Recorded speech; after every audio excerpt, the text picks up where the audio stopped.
السلام علیکم دوستو، آج کی یہ کہانی بہت ہی دلچسپ ہے۔ ماں کی دعا۔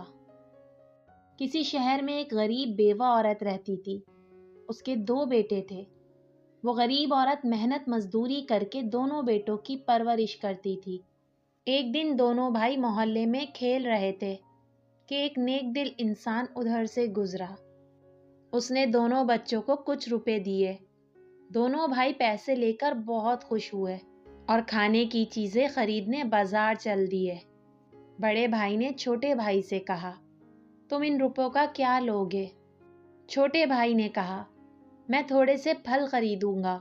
اماں کو کل سے بخار ہے، انہوں نے روٹی نہیں کھائی، پھل کھا کر ان کا جی خوش ہو جائے گا۔ بڑے بھائی نے کہا، میں تو ٹافیاں لوں گا۔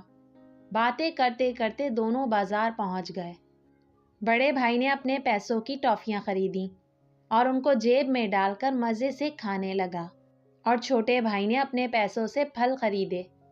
جب دونوں بھائی ماں کے پاس پہنچے تو چھوٹے بیٹے نے ماں سے کہا، دیکھو ماں، میں آپ کے لیے رس بھرے پھل لایا ہوں۔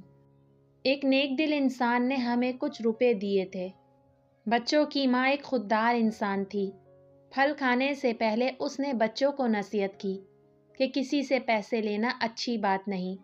خودداری اسی میں ہے کہ انسان روکھی سوکھی کھا کر گزارا کرے۔ تاہم ماں نے اسے دعا دی کہ خدا تجھے خوش رکھے۔ چھوٹا بیٹا یہ سن کر بہت خوش ہوا۔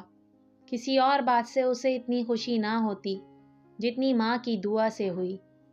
بڑے بھائی نے جب یہ دیکھا تو وہ پچھتایا اور اس نے دل میں ٹھان لی کہ آئندہ وہ بھی ماں کا خیال رکھے گا۔ کہانی اگر پسند آئے تو لائک، شیئر اور چینل کو سبسکرائب کرنا مت بھولیے گا۔ اللہ حافظ۔